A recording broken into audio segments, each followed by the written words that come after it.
Sahabat, sesaat lagi Anda akan mengikuti program Making Life Better bersama Paulus Wiratno.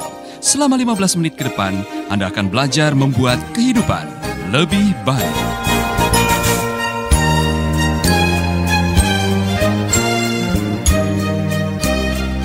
Kami rindu dijamah oleh firman, dan firman-Mu akan mengubah perilaku kami, memberkati dan menguatkan iman kami. Berfirmanlah Tuhan, kami siap mendengar. Dan semua yang percaya mengatakan amin, amin. Silakan duduk Bapak Ibu, salam. Saudara yang ada di Papua sampai di Sumatera yang mendengarkan lewat Making Life Better atau jaringan radio Dian Mandiri, saudara yang di Alor, di Atambua, Soe, di Rote, di Sumba, dan di tempat-tempat yang lain. Saya mau menyapa Anda semuanya. Senang pagi hari ini bisa ketemu meski lewat udara. Nah, saudara yang sudah bergabung lewat live streaming, saya juga mau menyapa Anda semuanya. Selamat pagi, selamat bergabung. Pagi hari ini saya melanjutkan pembahasan saya. Seperti yang saya katakan, saya berkhotbah dari pasal ke pasal, dari kitab Kejadian sampai kitab Wahyu nanti, saudara. Jadi, saudara akan mengikuti seri demi seri, dan saya berdoa nanti ini akan menjadi sebuah buku juga yang akan menolong kita memahami kebenaran demi kebenaran. Karena apa? Hidup kita ditentukan oleh kebenaran firman Tuhan. Dan hari ini kita sampai di Kejadian pasal 24. Ada pelajaran yang luar biasa di dalam pasal ini, saudara. Pelajaran tentang pentingnya menolong anak kita menemukan jodoh. Pelajaran di Kejadian 24 ini membuka mata kita semuanya betapa pentingnya generasi. Karena Tuhan kita adalah Tuhan yang memikirkan lintas generasi.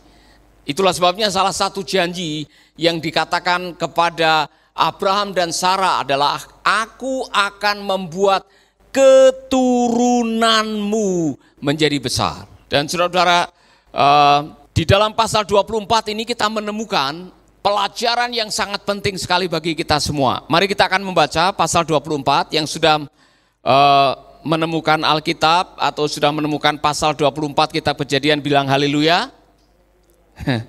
Yang belum menemukan bilang puji Tuhan. Yang tidak ada kesempatan membuka Alkitab bilang saya bertobat. Ya kan? Baik, saudara-saudara, Kejadian pasal 24 dimulai dengan kalimat ini. Adapun Abraham telah tua dan lanjut umurnya, serta diberkati Tuhan dalam segala hal. Saya ulangi lagi. Adapun Abraham telah tua dan lanjut umurnya, serta diberkati Tuhan dalam segala hal.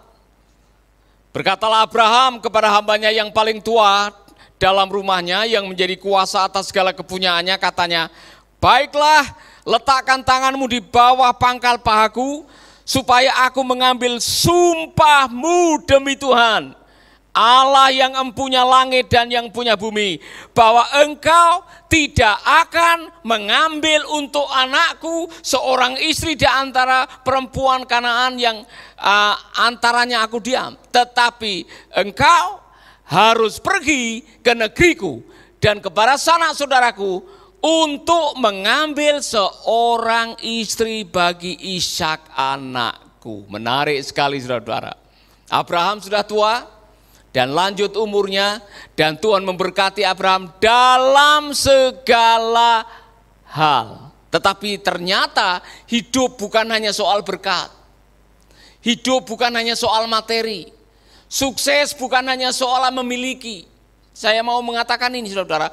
Sukses bukan hanya soal memiliki harta, mendapatkan kuasa, dapat jabatan atau kedudukan. Sukses adalah Anda mewariskan generasi, Anda punya legacy, Anda memikirkan dan menurunkan anak-anak yang penting bagi kerajaan Allah. Itulah sebabnya Abraham merasa walaupun sudah memiliki segala hal, ada sesuatu yang belum selesai. Ada sesuatu yang belum sesuai dengan janji Tuhan. ada sesuatu obligasi atau keharusan, kewajiban yang harus diselesaikan apa? Mencari jodoh buat anaknya yang bernama Ishak. Menarik sekali saudara-saudara. Perhatikan ayat 2. Berkatalah Abraham kepada hambanya yang paling tua dalam rumahnya, yaitu Eliezer namanya. Eliezer artinya helper, penolong. Ya. Yang menjadi kuasa atas segala kepunyaannya itu. Katanya, perhatikan baik-baik. Baiklah, letakkan tanganmu di bawah pangkal pahaku. Kemudian apa saudara-saudara? Supaya aku mengambil sumpah demi Tuhan Allah yang empunya langit dan yang punya bumi, bahwa engkau tidak akan mengambil untuk anakku seorang istri dari orang-orang yang bukan keturunanku. Saya coba mempelajari kenapa Abraham meminta Eliezer menaruh tangannya di pangkal paha. Saudara tahu maksudnya? Apa yang ada di pangkal paha adalah alat yang untuk menurunkan generasi. Dan ada seorang penafsir, apa yang dilakukan adalah Abraham mengingat apa yang pernah dilakukan Tuhan kepada Abraham dan anak-anaknya untuk menyunat keturunannya. Sebagai covenant, sebagai perjanjian. Dan Abraham mengingat perjanjian itu, makanya Eliezer, kamu taruh tanganmu di pangkal pahaku dan berjanji sekarang. Ini juga sebagaimana aku membuat janji kepada Allah mengenai generasi, ini sekarang urusan mengenai generasi. Janji ya, kamu pergi ke saudaraku yang namanya Nahor, di Mesopotamia sana, cari istri buat anakku. Jangan bawa anakku pergi ke sana, dia bilang. Jangan bawa Ishak pergi ke sana karena saya terikat janji bahwa Allah sudah menyuruh saya meninggalkan kampung halaman pergi ke tanah perjanjian yang Tuhan tunjukkan. Anda masih bersama Paulus Wiratno di Making Life Better.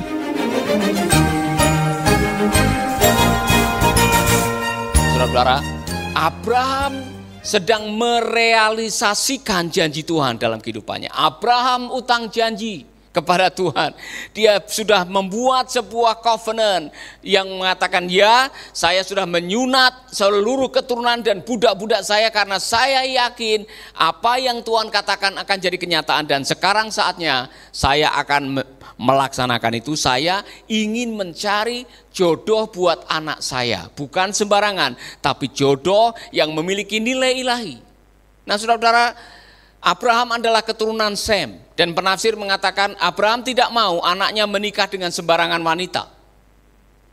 Dan sudah dikasih tahu, jangan menikahkan anakmu dengan orang-orang yang tidak kenal Tuhan, orang-orang yang tidak kenal kebenaran. Maka Abraham meminta Eliezer untuk pergi ke kampung halamannya, menemukan istri buat anaknya. Menarik saudara-saudara.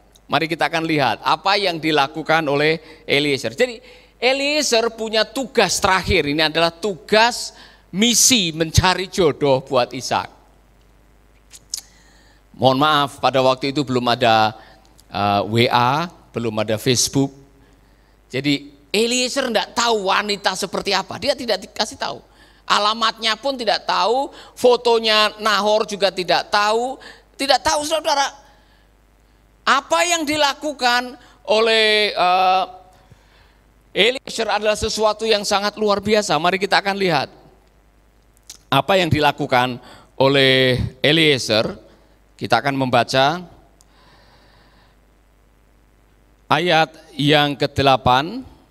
Tetapi jika perempuan itu tidak mau mengikuti engkau, maka lepaskanlah engkau dari sumpahmu, lepaslah engkau dari sumpahmu padaku ini. Hanya saja janganlah anakku kau bawa kembali ke sana. Lalu hamba itu meletakkan tangannya di bawah pangkal paha Abraham tuannya dan bersumpah kepadanya tentang hal itu. Kemudian hamba itu mengambil 10 ekor unta tuanya. 10 ekor unta tuanya dan pergi dengan membawa berbagai-bagai barang berharga kepunyaan tuanya. Demikianlah ia berangkat menuju Aram Mesopotamia ke kota Nahor. Saudara-saudara, 10 unta membawa barang berharga untuk menjadi upeti atau untuk menjadi mahar buat wanita yang akan menjadi menantunya.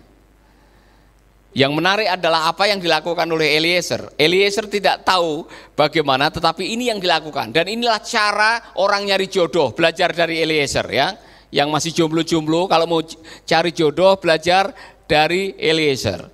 Lalu berkatalah ia, Tuhan Allah Tuanku Abraham, buatlah kiranya tercapai tujuanku pada hari ini, tunjukkanlah kasih setiamu kepada Tuanku Abraham. Di sini aku berdiri dekat mata air, dan anak-anak perempuan penduduk kota ini datang keluar untuk menimba air. Jadi dia sudah sampai di kota Nahor, di Mesopotamia.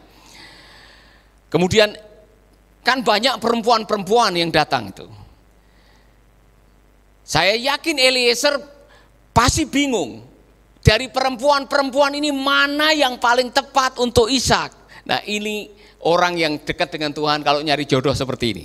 Kiranya terjadilah begini. Anak gadis, kepada siapa aku berkata, tolong miringkan buyungmu itu supaya aku minum. Dan yang menjawab, minumlah dan unta-untamu juga akan kuberi minum. Dialah kiranya yang kau tentukan bagi hambamu Ishak. Maka dengan begitu akan ku ketahui bahwa engkau telah menunjukkan kasih setiamu kepada Tuhanmu itu. Saudara-saudara, jadi Eliezer atau hamba Abraham ini, dia betul-betul mengandalkan Tuhan. Dia berdoa dan dia minta tanda. Karena ada banyak wanita yang pergi ke sumur untuk kasih makan binatang. Maka Eliezer berdoa begini, nanti kalau ada wanita yang dia mau memberi minum kepada saya atau menawarkan minum kepada saya dan memberi minum kepada unta-unta saya, itulah yang menjadi jodoh buat Ishak. Jadi dia minta tanda. Bukan hanya tanda, dia sedang ngetes. Apa yang dia cari bukan wanita sembarangan. Kita akan belajar, menarik sekali. Sebelum ia selesai berkata, maka datanglah Ribka, semua bilang Ribka, yang lahir bagi Betuel, anak laki-laki Milka, istri Nahor. Saudara Abraham, buyungnya dibawanya ke atas baunya, anak gadis itu sangat cantik parasnya. Semua bilang sangat cantik parasnya. Belum pernah bersetubuh dengan laki-laki. Di dalam kalimat saudara dikatakan masih perawan.